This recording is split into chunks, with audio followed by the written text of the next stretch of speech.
3 days ago. Clementine Hayes could barely contain her smile as she held the phone against her chest. "I did it, Mom. I passed the Sterling Agency test." Her hands were trembling with emotion.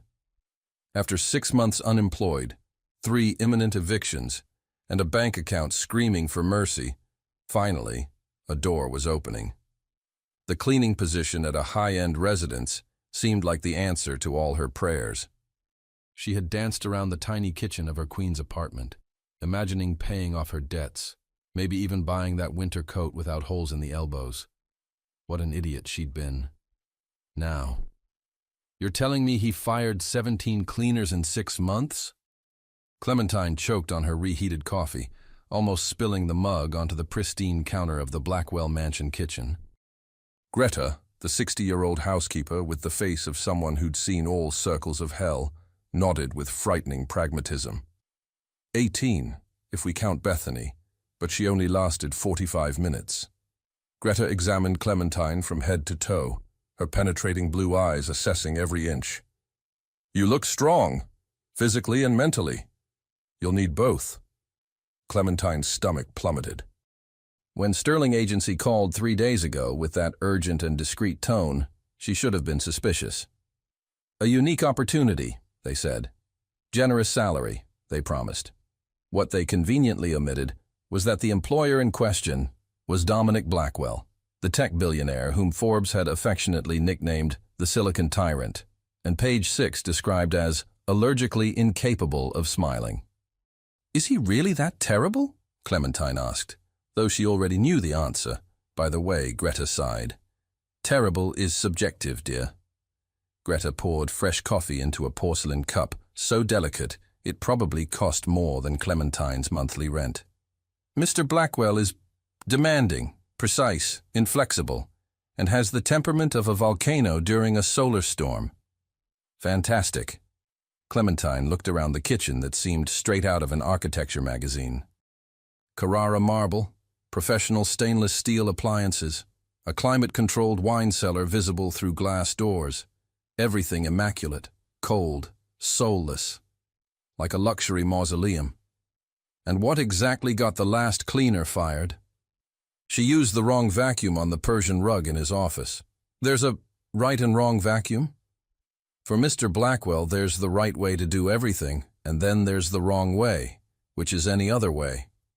Greta handed her a leather folder with at least 50 pages. House manual. Memorize it by tomorrow. Clementine flipped through the document, feeling the color drain from her face. There were diagrams, pH charts, an entire section dedicated to proper decorative pillow angulation. You're kidding. Mr. Blackwell never kids. At that moment, as if summoned by the mere mention of his name, the kitchen temperature seemed to drop 5 degrees. Footsteps echoed in the marble hallway, firm, measured, threatening. Greta immediately straightened, and Clementine, by survival instinct, did the same. The kitchen door opened. Dominic Blackwell entered like a storm dressed in a charcoal-gray 3-piece suit that probably cost more than a car. Tall, broad-shouldered, jaw carved from granite, and ice-colored eyes that pierced through Clementine with all the warmth of an industrial laser. His black hair was perfectly slicked back, not a strand out of place. He was absurdly handsome in a way that made it clear God had a cruel sense of humor, all that beauty wasted on a heartless man. "You're the new one?" His voice was deep, controlled, dangerous. "Clementine Hayes, sir." She extended her hand, trying to appear confident. He looked at her hand as if she'd offered him a dead fish. "I don't shake hands. Germs." His eyes scanned her with clinical coldness. "Have you read the manual?" "I just received it." "Then you're not prepared." "I can read fast." "Not fast enough." He turned to Greta. "Why does the agency keep sending me incompetent people?" And it was at that moment that something inside Clementine simply snapped. Maybe it was the 6 months of humiliation. Maybe it was the overdue bills piled on her desk. Or maybe it was the fact that this man, with his obscene mansion and his ridiculously expensive suit, had just called her incompetent without even giving her a chance. "With all due respect, Mr. Blackwell," she said, feeling Greta freeze beside her. You know absolutely nothing about me to determine whether or not I'm competent. The silence that followed could cut diamonds. Dominic Blackwell turned slowly, very slowly, his icy eyes fixing on her with an intensity that made every survival instinct in Clementine scream at her to run. Repeat that. Too late to back down now. I said you're judging me without knowing me. Clementine raised her chin, even with her legs trembling. I may not have read your 50-page manual on pillow angulation, but I'm an excellent professional. I learn fast, and I don't give up easily. You can give me 1 week. If I don't meet your expectations, I'll resign myself. The seconds dragged like hours. Greta looked ready to faint. Then something impossible happened. The corner of Dominic Blackwell's mouth curved. It wasn't quite a smile, more like the harbinger of something dangerous. 1 week. He crossed his arms. But when you fail, not if, but when, I want you to leave without drama. No tears. No motivational speeches about second chances. Deal. You start tomorrow at 6 a.m. I will not tolerate tardiness. And with that, he left the kitchen as abruptly as he'd entered, leaving only the scent of expensive cologne and the absolute certainty that Clementine Hayes had just made the worst, or most interesting, decision of her life. Greta released the breath she'd been holding. My God. No one has ever spoken to him like that. Am I fired before I even start, aren't I? I don't know. Greta looked at the door through which he'd exited, a strange expression on her face.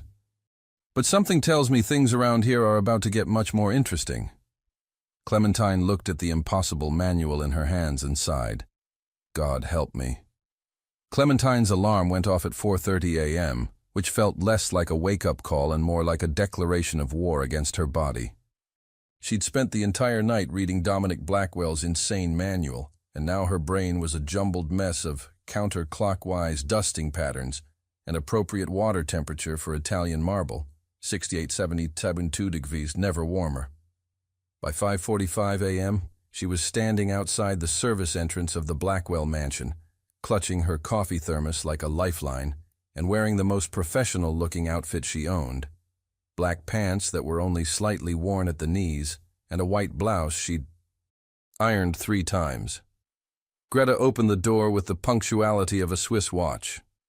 You're early. Good. The housekeeper handed her a pristine gray uniform. Mr. Blackwell is in his home gym. You have exactly 45 minutes to clean the east wing before he finishes his workout. He cannot, I repeat, cannot see you during his routine. He finds it disruptive. He finds people existing disruptive. You're learning fast. Greta's lips twitched in what might have been the ghost of a smile. The cleaning supplies are coded by room. Green labels for bedrooms, blue for offices, red for common areas, yellow for bathrooms, white for the kitchen. Page 12 of the manual. Clementine tapped her temple. Photographic memory. One of my few superpowers. Then you might actually survive. Greta checked her watch. 44 minutes now. Go. The East Wing was a minimalist paradise of steel, glass, and abstract art that probably cost more than a small country's GDP. Clementine moved through the guest bedroom with military precision, her movements efficient and quiet. Dust the nightstands, clockwise despite every instinct. Vacuumed the Persian rug, with the blue attachment, thank God she'd memorized that. Arranged the decorative pillows at precisely 45-degree angles. She was actually starting to feel confident when she entered Dominic's home office. The room was magnificent and terrifying in equal measure. Floor-to-ceiling windows overlooked Central Park. A massive mahogany desk commanded the center, and the walls were lined with awards, patents, and a collection of first-edition books that made her literature-loving heart weep with joy. Don't touch the desk. Rule number 24. Don't adjust the curtains. Rule number 31. Don't even breathe on the vintage typewriter collection. Rule number 47. Clementine was carefully dusting a bookshelf when she noticed it, a framed photograph, partially hidden behind a stack of tech journals. Unlike everything else in this sterile mansion, this photo looked lived in, loved. It showed a much younger Dominic, maybe 19 or 20, with his arm around a beautiful woman with kind eyes and the same dark hair.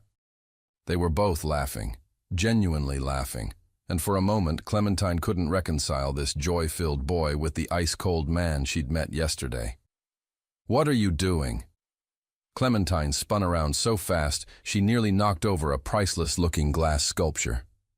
Dominic stood in the doorway, wearing gym clothes that should be illegal. A fitted black t-shirt that showcased shoulders that clearly took their workout seriously, and athletic pants that... Nope, she wasn't going there. His hair was slightly damp from exertion, and there was the faintest sheen of sweat on his neck. "Focus, Clementine. The man is still a tyrant in designer activewear." "I'm cleaning, sir, as instructed." She steadied her voice, refusing to show how much he'd startled her. "You're 23 minutes early. I'm still in my workout clothes." His jaw tightened. "I specifically told Greta." "She told me 45 minutes. I work fast." Clementine crossed her arms. "Would you prefer I work slower and waste your money?" His eyes narrowed dangerously. "I would prefer you follow instructions." "I did follow instructions. Clean the east wing before you finish. Check and check." She gestured to the immaculate room. "Unless you can find something wrong with my work." Dominic stepped into the office, his gaze sweeping across every surface with the intensity of a forensics investigator. He ran a finger along the bookshelf, examined the window tracks, even checked the alignment of papers on his desk that she hadn't touched. The silence stretched, taut as a wire. "Acceptable," he finally said, and it sounded like the word physically pained him. "Wow, don't hurt yourself with all that praise." "Excuse me?" "Nothing, sir." Clementine smiled sweetly, gathering her supplies. "Will that be all?" "No." He moved to his desk and she noticed he was limping slightly, favoring his left leg. "I have a conference call in 20 minutes. I'll need coffee. Black, 180 degrees exactly, in the white porcelain cup, not the gray one. And Greta handles your beverages, page 3 of the manual. Greta is dealing with a plumbing emergency in the West Wing." His tone suggested this inconvenience was somehow a personal attack by the universe. "Which means you're doing it." Clementine bit back about 17 inappropriate responses. "Of course, sir. One perfect coffee coming up." She headed to the kitchen, mentally reviewing the manual's coffee section. Yes, there was an entire section. The espresso machine looked like it required a PhD to operate, but she'd worked as a barista for 2 years in college. How different could it be? Very different, as it turned out. 17 minutes and one small flood later, Clementine returned to the office with a cup of coffee that looked perfect and smelled amazing, even if she'd had to remake it 3 times. Dominic was on his call, speaking rapid fire into his headset in what sounded like Japanese. He gestured impatiently for her to set the coffee down, which she did, then turned to leave. "Wait." She froze. He took a sip, his expression unreadable. Then another. His ice-blue eyes met hers, and for just a second, she could swear she saw surprise flicker across his face. "This is..." He paused, as if the next words were being physically extracted. "Very good." Clementine's heart did a stupid little flutter that she immediately suppressed. "Thank you, sir. How did you get the temperature exactly right?" "Thermometer. Revolutionary invention from the 17th century." Was that almost a smile? No, couldn't be. Probably just a muscle spasm. "You're dismissed." He turned back to his computer screen, effectively erasing her from existence. Clementine left the office, allowing herself a small victory smile only when she was safely in the hallway. Day 1, and she was still employed. Against all odds, she was surviving the impossible Dominic Blackwell. What she didn't see was Dominic watching her leave through the reflection in his computer screen, an unreadable expression on his face as he took another sip of the best coffee anyone had made him in years, or the way his fingers unconsciously touched the photograph she'd been looking at, the one of him and his late mother, taken 3 months before the accident that had changed everything. 3 days into her week-long trial, Clementine had learned several crucial things about Dominic Blackwell. 1. He took his coffee at exactly 7 a.m., 11 a.m., and 3 p.m. No exceptions. 2. He had 17 identical gray suits, which seemed excessive even for a billionaire. 3. He never raised his voice when angry. Instead, he got quieter, which was infinitely more terrifying. And 4. He was still limping, though he tried to hide it. It was this last observation that got her into trouble. "Mr. Blackwell," she said on Thursday morning, watching him wince as he descended the main staircase. "I couldn't help but notice." "Then help it." His tone could freeze lava. "My physical condition is not your concern. Actually, if you fall and crack your head open because you're too stubborn to use the handrail, I'll be the one finding your body. So it kind of becomes my concern." Greta, who was passing through the foyer with fresh linens, made a strangled sound that might have been a suppressed laugh or a prayer for Clementine's soul. Dominic stopped mid-step, his hand tightening on the banister he'd just been lectured about. "Miss Hayes, we need to discuss your understanding of professional boundaries. My understanding is crystal clear. Your understanding of basic self-care, however. My office. Now." This was it. She was getting fired on day 4. So close to making it a week. Dominic's office felt smaller with him in it, which was absurd, given the room was roughly the size of her entire apartment. He stood by the window, his back to her, tension radiating from every line of his posture. "Do you know why I have such high turnover in staff, Ms. Hayes? Because you're difficult, demanding, and have the warmth of a glacier?" He turned, and she was surprised to see something that wasn't quite anger in his eyes. "Because people don't know when to mind their own business. Or maybe," Clementine said carefully, "they tried, and you pushed them away before they could care." The silence that fell was different from his usual intimidating pauses. This one felt raw, exposed. "6 months ago," he said quietly, "I was in a car accident. Drunk driver, wrong place, wrong time. I had 3 surgeries on my left leg. The doctors said I'd never walk without a cane." He gestured to his leg. "I proved them wrong. But some days are harder than others." Clementine felt her heart crack a little. "I'm sorry. I didn't know." "Of course you didn't. Because it's not in any manual, any tabloid, any place where people like you could use it as gossip fodder." "People like me?" The sympathy evaporated. "You mean people who work for a living? People who actually give a damn when someone is clearly in pain? People who overstep." "Fine." Clementine grabbed her cleaning caddy. "I'll stay in my lane. I'll be the perfect invisible servant who doesn't notice, doesn't care, doesn't speak unless spoken to. Is that what you want? Because I can do that. I've been invisible my whole life." She was halfway to the door when his voice stopped her. "What do you mean by that?" She shouldn't answer. Should just leave. But something in his tone, genuine curiosity maybe, or the first hint of seeing her as an actual person, made her turn back. "I grew up in foster care, Mr. Blackwell. 12 different homes before I aged out at 18. You know what you learn in that system? How to be quiet. How to not need anything. How to make yourself small so you don't get sent back." She met his eyes. "I'm very good at being invisible when I need to be, but I'm also really tired of it."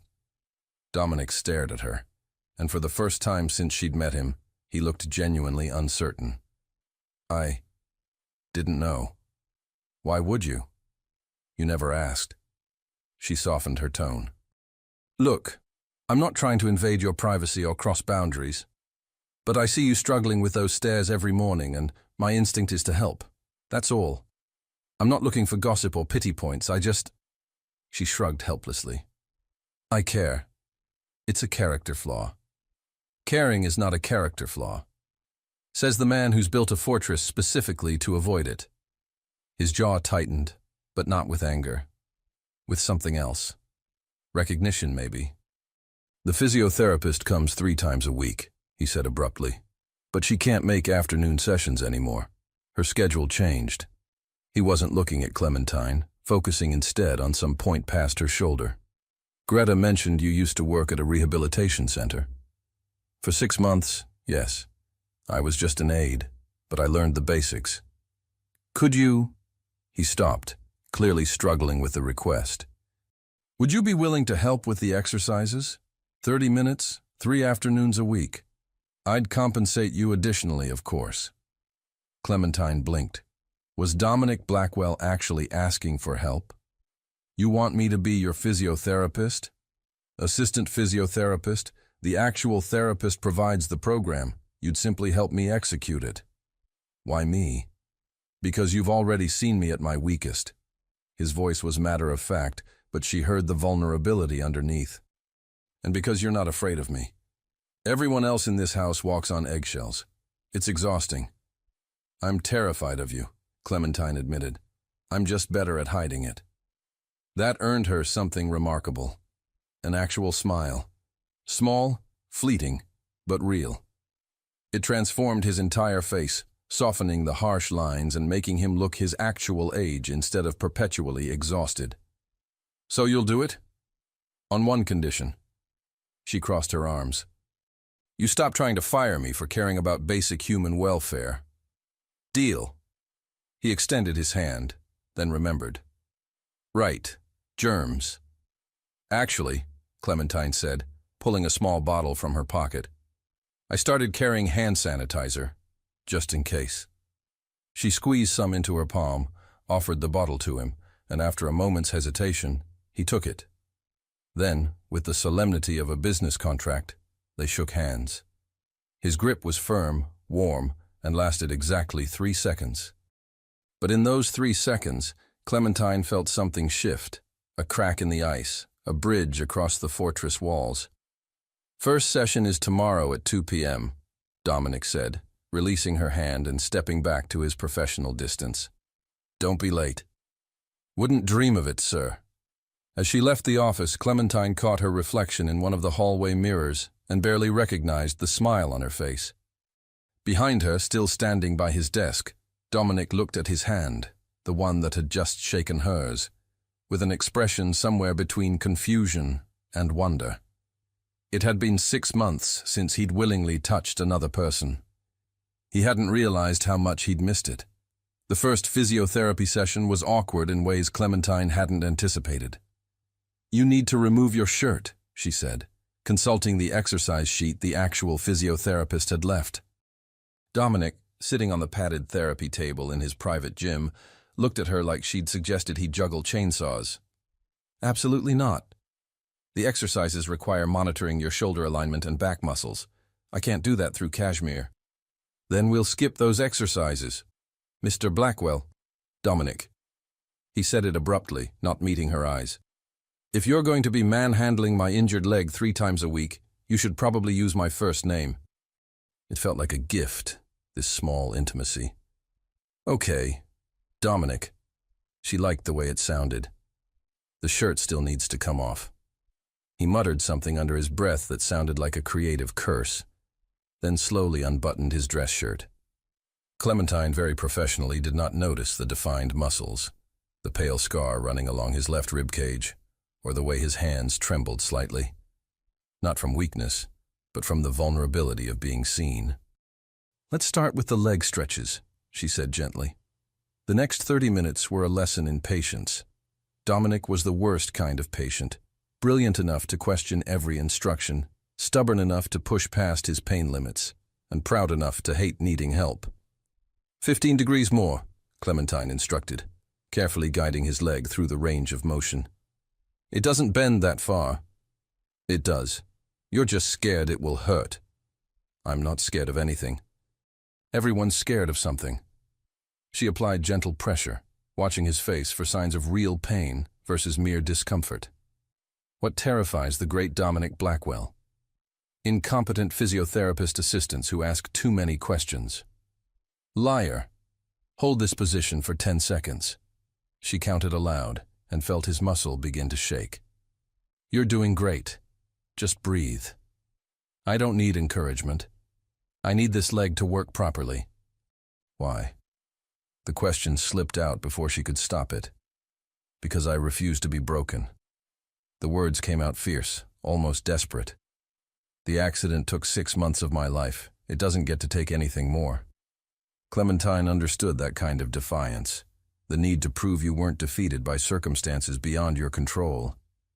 You're not broken, Dominic. You're healing. There's a difference. His ice blue eyes met hers and something in them softened. You really believe that? I know it. I've seen people recover from worse. She released his leg and handed him a water bottle. But you have to let yourself be human sometimes. Even billionaire tyrants get that privilege. I'm not a tyrant. You fired someone for using the wrong vacuum. It was a very expensive carpet. You have 17 identical suits. Consistency is efficient. You alphabetize your bottled water. He paused mid-sip. How did you— I clean your house, remember? I see everything. She grinned. Including the fact that you dog-ear pages in your favorite books, you fall asleep watching old Western movies, and you donate anonymously to every animal shelter in New York. Dominic set down the water bottle with extreme care. Greta told you that. Greta doesn't gossip. I found the donation receipts when I was organizing your recycling. She held up her hands. Which I know violates your privacy, and I apologize. But for what it's worth, it made me like you more. Why would that make you like me? Because it means under all the ice and rules and impossible standards, you actually give a damn. You just don't want anyone to know it. The silence that followed felt heavy with unspoken things. Dominic looked at her like he was seeing her for the first time, really seeing her, not just as the help, but as a person who somehow understood him in ways no one else bothered to. Next exercise, he said finally, his voice rougher than usual. They fell into a routine. Clementine cleaned in the mornings, handled her regular duties, and then 3 afternoons a week, she and Dominic met in the gym.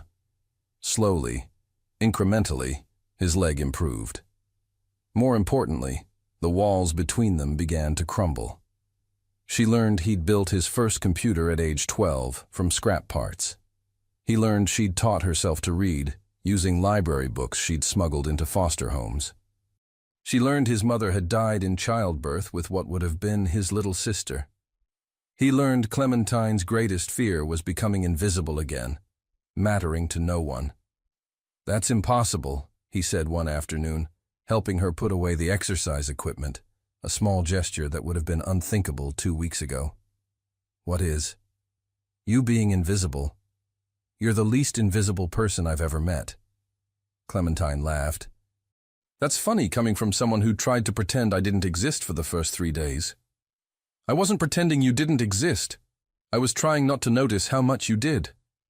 The words hung in the air between them, loaded with meaning, neither was quite ready to acknowledge. Dominic!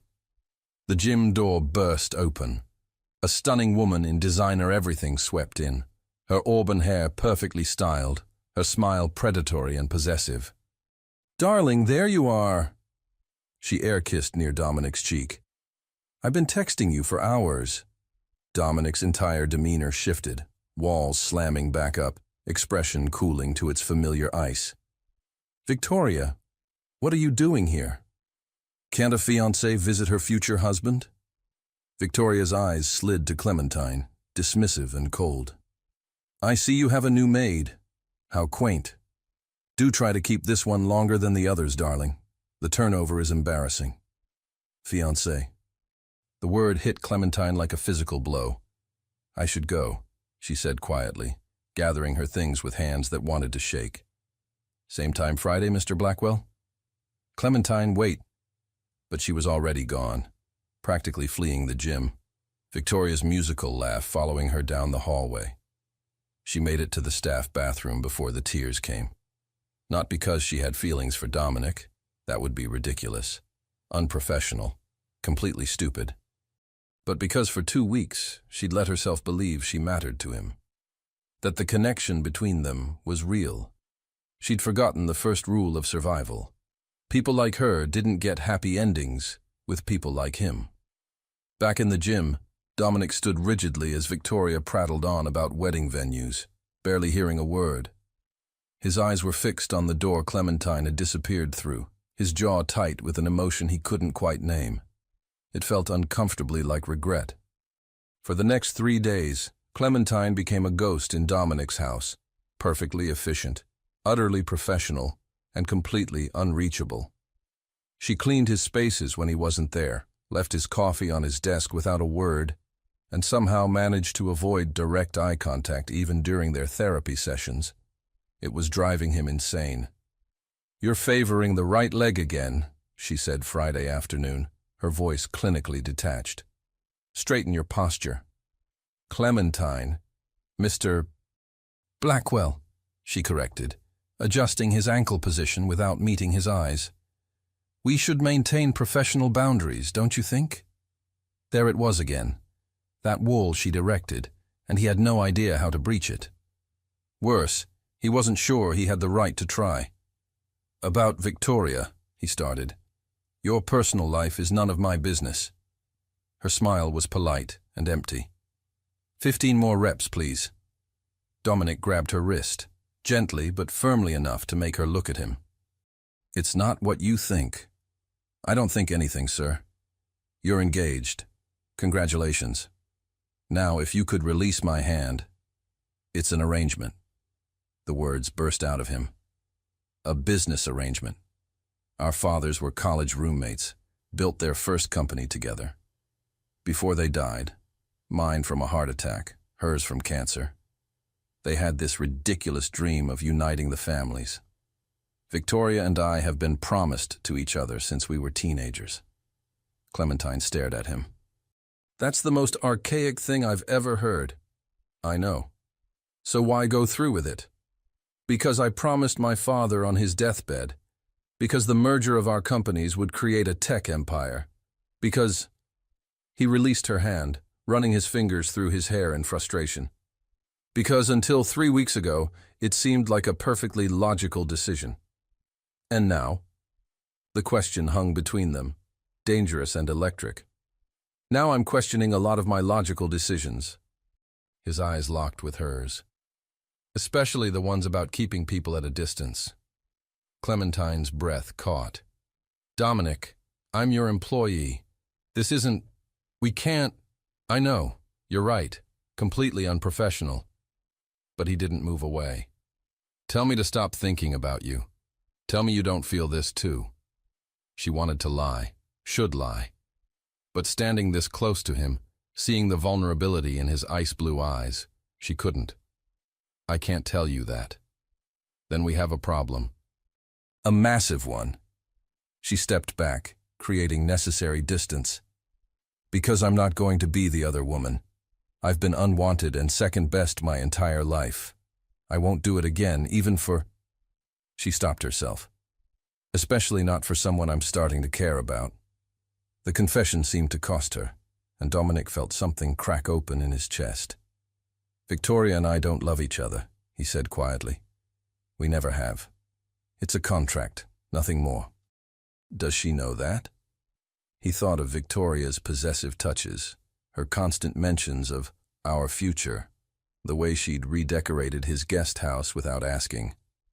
"I thought we had an understanding." Men always think that. Clementine gathered the therapy equipment, her movements sharp with emotion. "Here's what I understand. You made a promise, you have obligations, and I respect that. But I also deserve more than stolen moments and guilty looks. So unless you're willing to actually change your situation, we need to keep this strictly professional. And if I told you I'm considering breaking the engagement? Are you?" The question demanded honesty he wasn't sure he could give. Breaking things off with Victoria meant disappointing his late father's memory, destroying a lucrative merger, and facing the social consequences of backing out of a very public arrangement. It meant choosing his own happiness over duty, something he'd never allowed himself to do. But when he looked at Clementine, fierce, honest, real, he wanted to be brave enough to try. "I don't know," he admitted. "But I'm thinking about it. That has to count for something." "It does," Her smile was sad. But thinking and doing are very different things, and I can't wait around hoping you'll choose me. I've spent too much of my life hoping to matter to someone. She left before he could respond, leaving Dominic alone in the gym with the uncomfortable realization that he was on the verge of losing something irreplaceable, and he'd only just realized he had it. That evening, Dominic found Greta in the kitchen, preparing dinner with the efficiency of someone who'd done it 1,000 times. "How do you know when you're making the right choice?" he asked without preamble. Greta didn't even look up from chopping vegetables. "You're asking the wrong person. I've made mostly wrong choices my entire life, but I've noticed something. The right choices usually scare us the most. That's not helpful. Neither is leading on a sweet girl who deserves better than a man too cowardly to claim her." Now Greta did look up, her blue eyes sharp. "Victoria Ashford is a fine woman for a business arrangement. But Clementine Hayes is the kind of person you build a life with, if you're smart enough to see it. It's complicated. It's always complicated. That's the excuse cowards use." She pointed her knife at him for emphasis. "Your mother, God rest her soul, would have loved Clementine. She would have told you to stop hiding behind duty and start living for yourself." The mention of his mother hit like a punch. "You can't know that. I was your mother's best friend for 20 years. I absolutely know that." Greta's voice softened. "She married your father for love, against everyone's advice.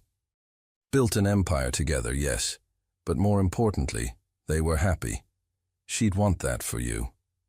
Dominic leaned against the counter, the weight of competing loyalties crushing him. "What if I break the engagement and lose everything? The merger, the investors, If you can lose it by being honest about your heart, then it wasn't yours to begin with." Greta resumed chopping. "But that girl upstairs, packing her things because her week is up and she assumes you're letting her go, she could be yours, if you're brave enough. Clementine's leaving?" Panic seized him. "Her week isn't up until tomorrow. She doesn't want to wait around for the rejection. Can't say I blame her." Dominic was already moving, taking the stairs 2 at a time despite the protest from his healing leg. He found Clementine in the small staff room she'd been using, folding her spare uniform with meticulous care. "You're leaving early," he said from the doorway. She didn't turn around. Seemed kinder than dragging it out. "What if I asked you to stay?" "As what? Your employee who you have complicated feelings for? Your secret while you're engaged to someone else?" Now she did turn, and her eyes were bright with unshed tears. "I told you, Dominic, I deserve more than that." "You do. You deserve everything." He stepped into the room, his heart hammering. "And I'm terrified because I want to be the one to give it to you. But I don't know how to dismantle my entire life without destroying everything in the process." "Then don't." She wiped at her eyes angrily. "Just let me go. Find someone who fits into your world without requiring demolition." "I don't want someone who fits. I want someone who challenges me, who sees through my bullshit, who makes me feel human again." He moved closer. "I want you, Clementine, and that scares me more than any business deal or broken promise ever could. Wanting isn't enough." "I know. So I'm asking, give me 1 week. 1 week to fix this mess, to end things properly with Victoria, to figure out how to choose myself for once." His voice cracked. "And if you still want to leave after that, I won't stop you." Clementine looked at him for a long moment, hope and doubt warring in her expression. 1 week, she finally said. "But Dominic, don't make promises you can't keep. I've had enough of those for one lifetime." Dominic requested a meeting with Victoria at a neutral location, an upscale restaurant where public decorum would prevent a scene. He owed her that much, at least. She arrived 15 minutes late, as always, in a dress that cost more than most people's monthly salary. "Darling, this is a lovely surprise. Are we celebrating finally setting a wedding date? We need to talk." Dominic gestured to the private booth he'd reserved. "Sit down, Victoria." Something in his tone made her practiced smile falter. You're scaring me. I'm ending the engagement." The words hung in the air like a detonation. Victoria's face cycled through shock, disbelief, and then, surprisingly, cold calculation. "Is this about the cleaning girl?" Her voice was razor-sharp. "Don't be ridiculous, Dominic. You're throwing away a multi-billion-dollar merger for someone who scrubs your toilets? Her name is Clementine. And this isn't about her. It's about me refusing to live a lie anymore." "A lie?" Victoria laughed, brittle and harsh. "Our arrangement has been perfectly honest from the beginning. No messy emotions, no unrealistic expectations. Just a mutually beneficial partnership. That's the problem. I don't want a partnership. I want a life." Dominic leaned forward. "We've never loved each other, Victoria. We've never even pretended to. Don't you want more than that?" For a moment her mask slipped, and he saw something vulnerable underneath. "Love is a fairy tale, Dominic. What we have is real. Security, status, compatibility. Your little maid will bore you in 6 months, and then what? You'll have destroyed everything for an infatuation. Maybe, but at least I'll have tried to be happy." He pulled out the engagement ring, a family heirloom he'd given her 8 months ago in a loveless proposal. "I'm sorry, Victoria. I know this complicates things for your company." "Complicates?" Her voice rose, drawing glances from nearby tables. "Your withdrawal will tank our stock prices. My board will have my head. We have contracts, Dominic, obligations, which I'll honor financially. I'm not trying to destroy your business, just end a relationship that was never real to begin with." Victoria stared at him, her perfectly manicured hands clenched on the table. Then she did something unexpected. She laughed, genuine and exhausted. "God, you actually love her, don't you? The poor little cleaning girl who doesn't know a stock option from a soup spoon." She shook her head. "I almost admire it. The great Dominic Blackwell, brought to his knees by a woman with nothing. She has everything that matters. Then I hope she's worth it." Victoria stood, dignity intact despite the rejection. "Because you've just made a very expensive choice. My lawyers will be in touch about dissolving our business agreements. And Dominic?" She paused at the table's edge.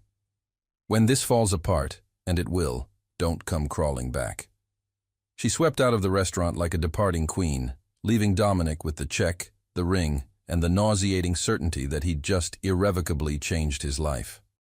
He found Clementine in the mansion's library, curled up in a leather chair with one of his first-edition Steinbeck novels, completely absorbed. She looked up when he entered, and the hope in her eyes nearly undid him. "I ended it," he said without preamble. "Victoria and I are done." Clementine closed the book carefully, marking her place.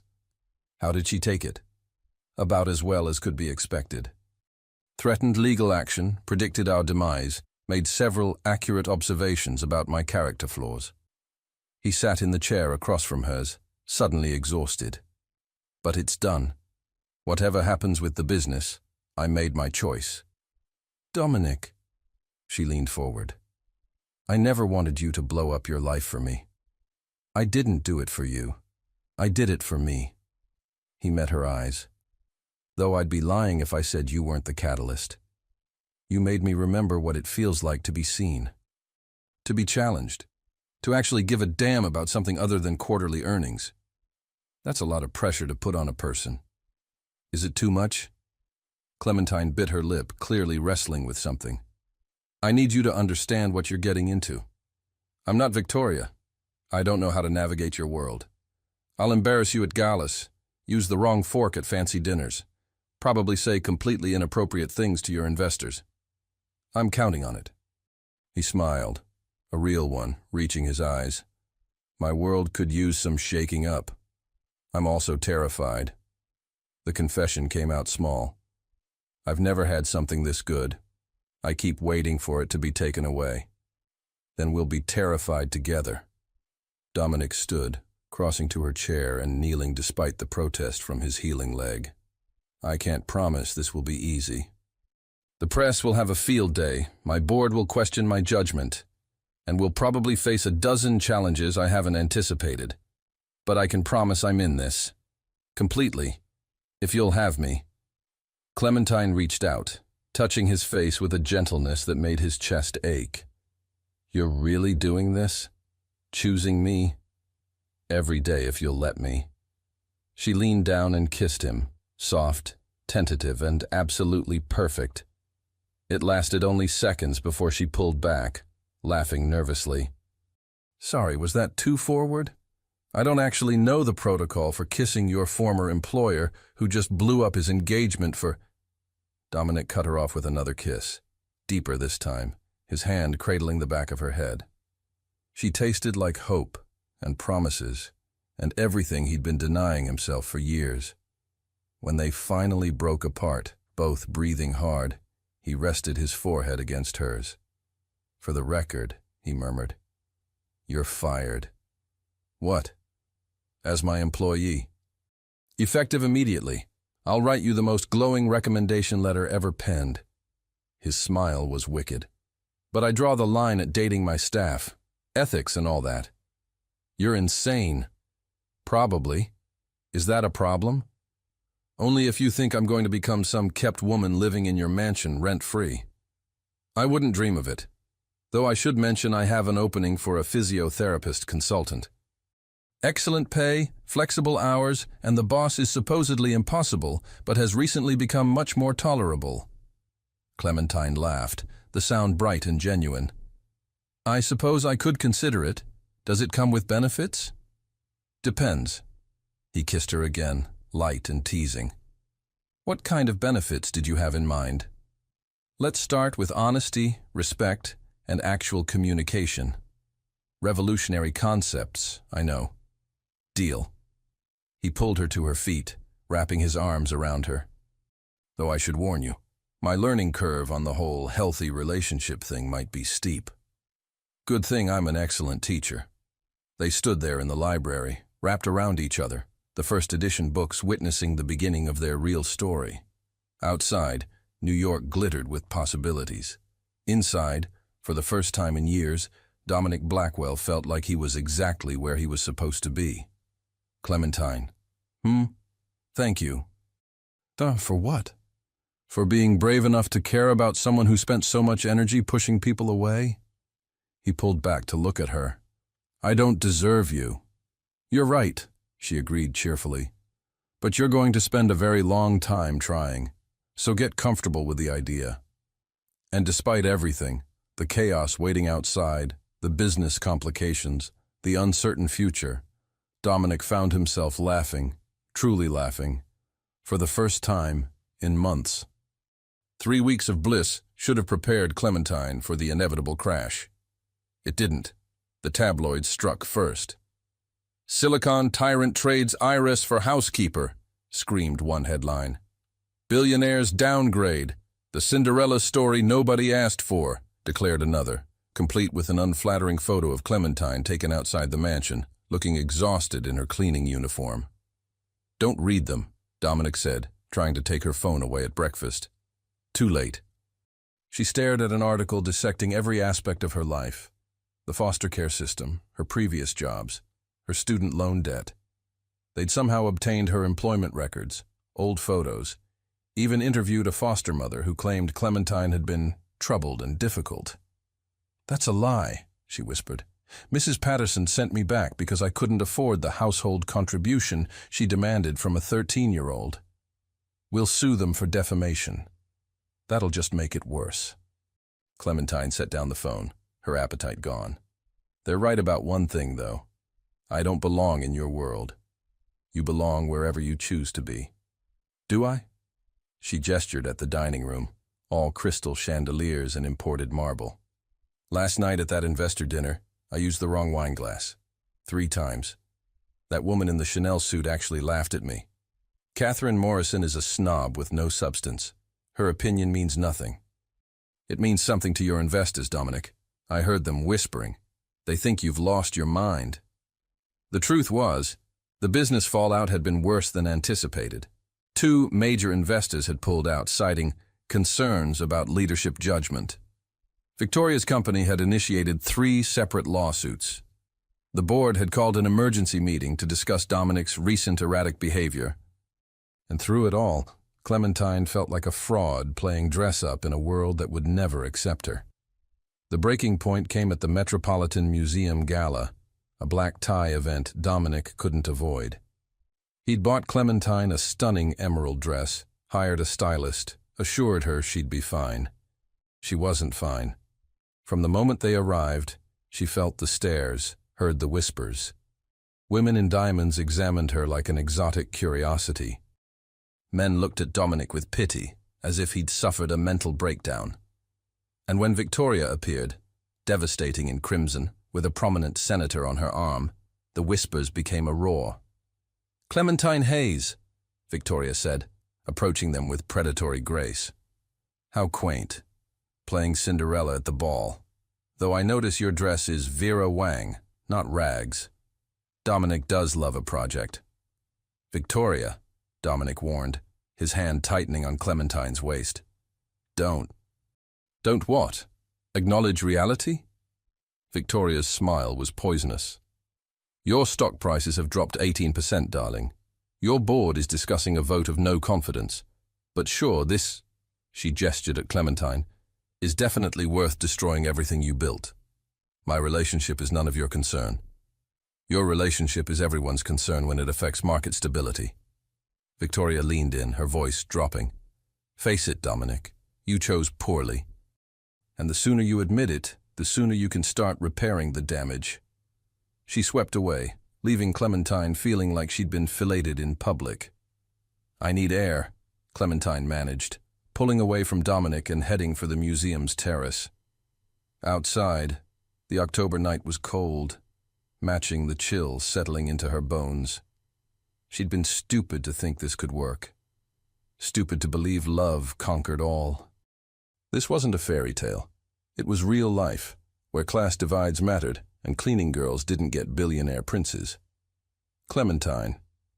Dominic found her by the railing, wrapping his jacket around her shoulders. "I'm sorry." Victoria was completely out of line. She was right, though. Clementine couldn't look at him. "I'm costing you everything. Your business, your reputation, your stability. All because you felt sorry for the poor foster kid who—" "Stop." He turned her to face him, his eyes blazing. "You think this is pity? You think I destroyed my engagement, risked my company, and faced down my entire social circle because I felt sorry for you? Then why? Why throw it all away for someone so completely wrong for your life? Because you're the only person who's ever been right for me." His hands framed her face. "Yes, there have been consequences. Yes, it's been harder than I anticipated. But losing you would be worse than losing everything else combined. You say that now. I'll say it tomorrow, next week, next year, however long it takes for you to believe it." His thumb brushed away a tear she hadn't realized had fallen. "I love you, Clementine. Not despite who you are, but because of it. Because you're brave and honest and refuse to let anyone, including me, hide behind bullshit." It was the first time he'd said it. The words hung in the cold air, solid and real and terrifying. "I love you too," she whispered. "That's why this is so hard. I don't want to be the reason you lose everything you worked for." "Then let's redefine everything." Dominic pulled her close. "The company, the money, the social status. I built all of it to prove I was worthy after my mother died, to honor my father's legacy. But what's the point of any of it if I'm miserable? If I'm still that lonely kid hiding behind rules and perfection because he's terrified of being vulnerable?" "Dominic, you asked me once why I push people away. The truth is, everyone I've ever loved has left. My mother died. My father died. And I convinced myself it was safer to never love anyone again. To never need anyone." He pressed his forehead to hers. "But you made me need again. Want again. Feel again. And yes, it's terrifying. But it's also the most alive I've felt in years." Clementine closed her eyes, his words washing over her wounds like a balm. "What if we can't make it work? What if the pressure is too much? Then we'll figure it out together. But I'm not giving up on us because some investors are nervous, or because Victoria's bitter, or because society has stupid ideas about who belongs where. He pulled back to look at her. You belong with me. I belong with you. Everything else is negotiable. Even the company? Even the company. I've already had preliminary talks about stepping back from day-to-day operations. Maybe it's time I stopped letting my father's ghost dictate my life. He smiled. Besides, I have a new passion project. Learning how to be in an actual healthy relationship. Full-time job, that. Clementine laughed through her tears. You're completely insane. So you keep saying, is that a problem? Only if you expect me to suddenly become sophisticated and polished, and I expect you to keep being exactly who you are. The woman who challenged me on day one, who sees through my walls, who makes me laugh and think and want to be better. He kissed her softly. Though maybe we can work on your wine glass selection. For your sake, not theirs. Deal. She kissed him back, longer this time, pouring every bit of love and fear and hope into it. When they finally returned to the gala, hand in hand, heads held high, the whispers started again. But this time, Clementine didn't care. Let them talk. Let them judge. She'd spent her whole life trying to be invisible, acceptable, enough. With Dominic beside her, she was finally ready to be seen. 6 months later, Clementine stood in what used to be Dominic's home office, now converted into the headquarters of their new venture, the Hayes Blackwell Foundation for Foster Youth. The architect says we can break ground on the first residential facility next month, she said, reviewing blueprints spread across the desk. 20 beds, full educational support, career training programs, and a library, Dominic added, coming up behind her and wrapping his arms around her waist. You insisted on the library. Every kid deserves access to books, non-negotiable. He kissed her neck, smiling against her skin. I love it when you're bossy about charitable initiatives. Stop distracting me. We have the donor meeting in an hour, and I need to... She gasped as he spun her around, lifting her onto the desk. Dominic Blackwell, we talked about appropriate workplace behavior. Technically, this is our home. Different rules apply. His eyes gleamed with mischief that would have been unthinkable a year ago. Besides, you're the boss. If anyone's being inappropriate, it's you. She laughed, pulling him closer. How did the board meeting go? Surprisingly well. The transition to advisory role is complete. Marcus is officially CEO as of today. Dominic had handpicked his successor carefully, someone brilliant, ethical, and importantly, someone who actually wanted the job. I'm officially unemployed. Hardly. You're the Foundation's Chief Operations Officer. That's very employed. True, though the salary is significantly lower than my previous position. He grinned. Think you can still love me as a humble non-profit worker? I suppose I'll manage. She kissed him, soft and sweet. Though I do miss the fancy coffee machine. We have a perfectly good coffee machine. We have a normal coffee machine. There's a difference. You're such a snob now. I learned from the best. They were both laughing when Greta knocked on the doorframe. Sorry to interrupt the newlyweds, but your first donors are arriving early. Also, there's a surprise guest. Who? Clementine hopped off the desk, smoothing her dress. See for yourself. In the foyer stood Victoria Ashford, looking uncomfortable but determined. She'd lost the predatory edge, replaced by something softer, more genuine. I know I'm not on the guest list, Victoria said without preamble, but I wanted to come anyway, to apologize and to do this. She handed Dominic an envelope. My company's donation to the foundation. It's substantial. Dominic opened it, his eyebrows rising. Victoria, this is overdue. I was cruel to both of you. Bitter about losing something I never actually wanted. She looked at Clementine. You were right. I deserved more than a loveless arrangement. It took me 6 months to see it, but I'm dating someone now. Someone who actually makes me laugh. It's terrifying and wonderful, and I have you two to thank for showing me what real looks like. Clementine felt her throat tighten. Thank you for this and for saying that. Don't get mushy on me. I'm still working on the whole human emotions thing. Victoria's smile was self-deprecating. But seriously, what you're building here, giving kids the support you never had, it's extraordinary. I want to be part of it. The donor meeting was a success. By evening's end, they'd secured funding for 3 additional facilities and a mentorship program. Clementine stood by the window, watching the last guests leave, feeling the weight of accomplishment settle over her. Tired? Dominic asked, joining her. Exhausted, happy, grateful. She leaned into him. Is this real? Sometimes I still can't believe it. What part? The foundation, the marriage, or the fact that I can now correctly identify all the forks at a formal dinner? All of it. Especially that last part. I'm very proud of your fork progress. He laughed, the sound rich and unguarded. You know what's strange? A year ago, I had everything I thought I wanted.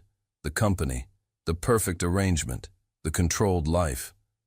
I was absolutely miserable and didn't even know it. And now I have less money, more chaos, and a wife who reorganized my entire book collection by vibes instead of alphabetically. He turned her to face him. And I've never been happier. The vibes system is superior and you know it. It's insane and I love it. Just like I love you. He pulled a small box from his pocket. Which brings me to this. Dominic, we're already married. You can't propose again. It's not a ring. Open it. Inside was a delicate silver bracelet with a single charm, a tiny house with a heart-shaped door. I had it custom made, he explained, fastening it around her wrist. The house represents the foundation. The heart represents, well, us. Everything we're building together, not just the facilities, but the home we're creating. The life where we both finally belong. Clementine's eyes filled with tears. It's perfect. You're perfect. Well, perfectly imperfect. Which is actually better. Smooth talker.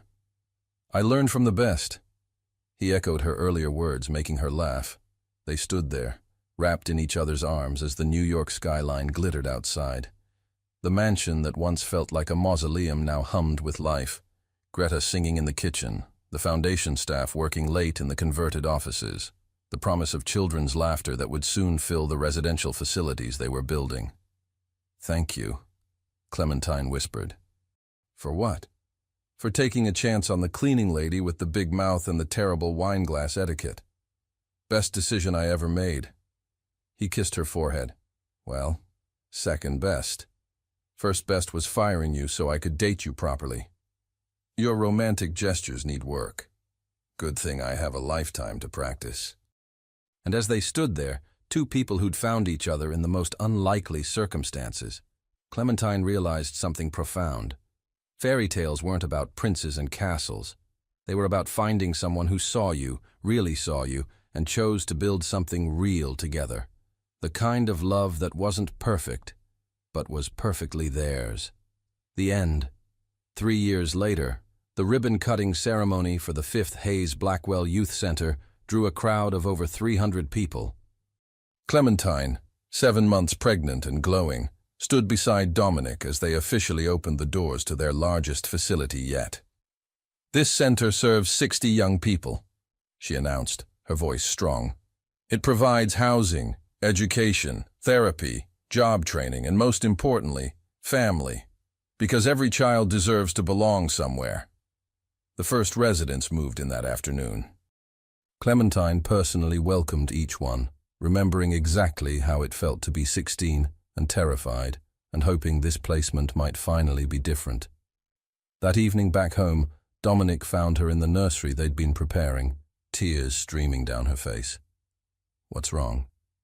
Nothing. Everything. I'm pregnant and emotional. Leave me alone. She wiped her eyes. I was just thinking about all those foster homes I cycled through. All those times I felt unwanted and invisible. And now I'm about to become a mother, and I'm terrified I won't know how. You'll be extraordinary. Dominic knelt beside her chair, taking her hands. You know exactly what these kids need because you lived it. You're going to give our daughter everything you never had. Daughter? Clementine's breath caught. You found out? The doctor called today with the test results. I wanted to tell you in person. His smile was radiant. We're having a girl. Fresh tears came, the happy kind. A girl. I was thinking if you agree, we could name her Elena, after my mother. He placed his hand on her belly. And maybe Hayes as a middle name? Elena Hayes Blackwell. It's perfect. Clementine pulled him close. Your mother would have loved her. She would have loved you. He kissed her, soft and reverent. The woman who stormed into my sterile life and filled it with chaos and color and actual feeling. 3 years of marriage had made them experts in each other. Clementine knew Dominic still had moments of rigidity, when stress made him retreat into old patterns. Dominic knew Clementine still struggled with worthiness, with believing she deserved good things. But they'd learned to recognize these moments, to talk through them, to choose each other again and again.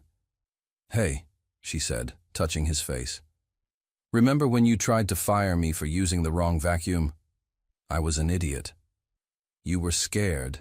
We both were. She smiled. But we figured it out. We did. He stood, pulling her up carefully. Come on, Mrs. Blackwell. Greta made your favorite dinner, and she'll actually murder me if we're late. As they walked downstairs hand in hand, past the photos documenting their journey, the foundation openings, their small wedding, the endless happy moments, Clementine felt overwhelming gratitude. She'd passed the test for a cleaning position. She'd found so much more, a home, a purpose, a love story that was messy and real and absolutely perfect. And soon a daughter to share it all with. End.